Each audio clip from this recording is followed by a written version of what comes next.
All right, Patrick. So I guess you made another delivery. Kerrville?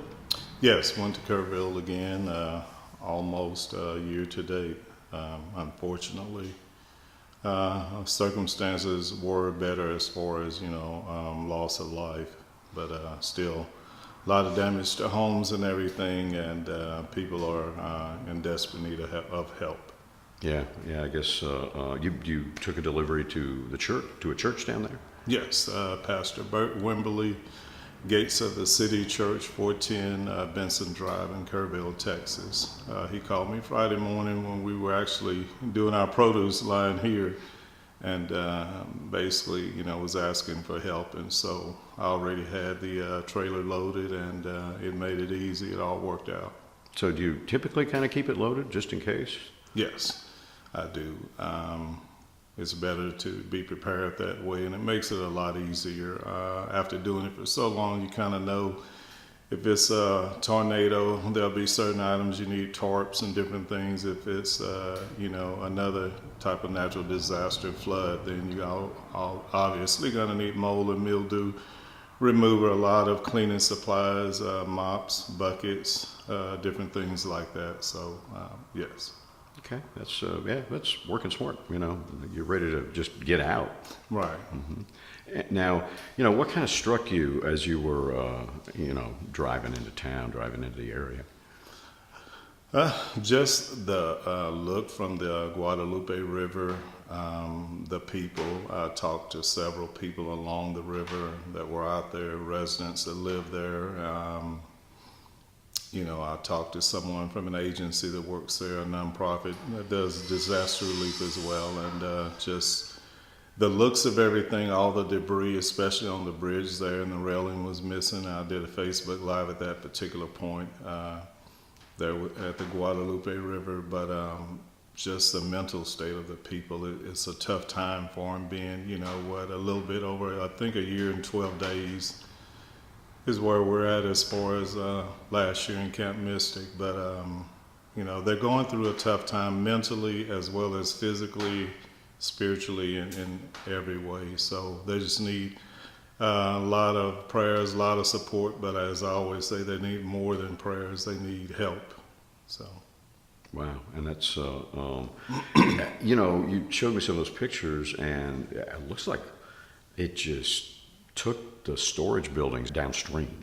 Yeah, it really did. Those particular storage buildings that I was showing you earlier, those were honestly behind a restaurant. So the water, they said, was higher this year than last year, if you can imagine that. And last year it was horrific, just looking at it, and the tree lines and the water, you could see the level that it rose to. But this year, they said that it was even higher. So a lot of restaurants along the river, a lot of water damage and different things, businesses, small businesses especially. So that makes it really hard for the residents there as well.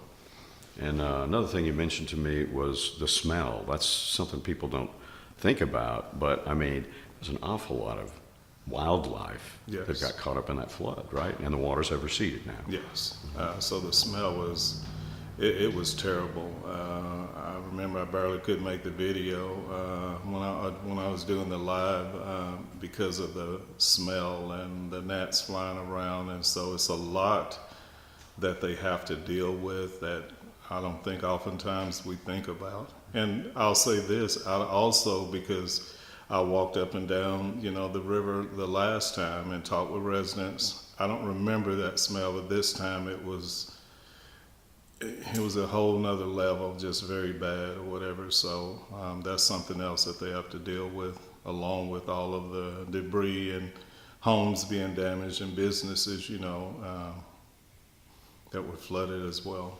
Yeah, it sounds like it would just, as far as cleaning that up, you probably just have to wait for decay, I would guess. I'm not sure. I just know that they've got a long road ahead again, because some of them honestly had just built, a couple of them I know had just built new homes, and to have them being flooded like that, that really makes it tough. There was a story about one particular lady. She was crying and barely could do the interview, and she said, "I have nothing. I have nowhere to go," and I felt really bad for her. Just kind of, it's one of those stories that really tugs at your heart, hearing her talk and hearing about her situation. So one of the things that it does for me doing disaster relief like this, it helps me to not complain about my little problems or issues. I had a broken light this morning on my truck moving, my trailer with the wood on there, getting ready to repair the house. And so I broke out a headlight, and I just kind of laughed at it, because that's nothing compared to what some people honestly are going through. So how dare, I complain about that when you have people that are honestly trying to figure out where the next meal is coming from, or even more to the point, where they're going to spend the night, where they're going to stay, where they're going to lie their head tonight. So I guess, that's tough. And so I guess the church that you dropped off at, they're going to act as a distribution point. Yes, and they'll be like they did last year, long term. I'm getting set up. We're looking to take 2 trailers to Crystal City on this coming either Friday or Saturday. We'll head out, and we're actually going to do a distribution at Iglesia Bautista Church, Spanish church there in Crystal City, Texas. Talked to a young lady last night who was coordinating some things, and basically she said that they hadn't received any type of help or whatever, and so I told her, well, we can help with that, and that's what I want to do. I want to go to areas where maybe people haven't been. Kerrville is always going to get attention, going to get support. Uvalde.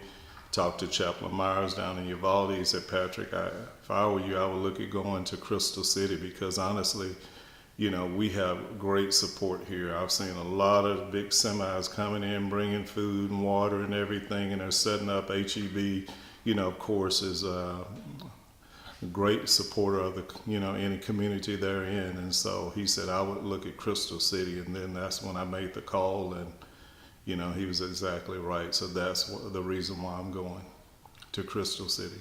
All right. Seems like you always got another one, unfortunately. Yes.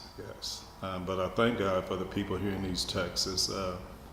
I want to say, as soon as I got back to Long Beach yesterday, I pulled into the Walmart parking lot, and something said, "Oh, you don't need anything here, go over to Sam's." So I drove over to Sam's, and as soon as I got out of the vehicle, there was a couple there, and the guy was waving at me, "Hey," So I went over. "So you Jay Star?" "Yes, sir." "What's your name?"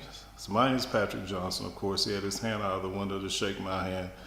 I shook his hand, and he said, "Here, this is for you." And, he gave me $100 right there on the spot. He said, "Thank you so much for what you do." And I said that to simply say this, that's why we're able to do what we do, because of the generosity of the people here in East Texas. When something happens here, especially in the great state of Texas, we all band together, work together, and we're able to get things done. But we definitely couldn't do it without you. So thank you again, East Texas, for your support.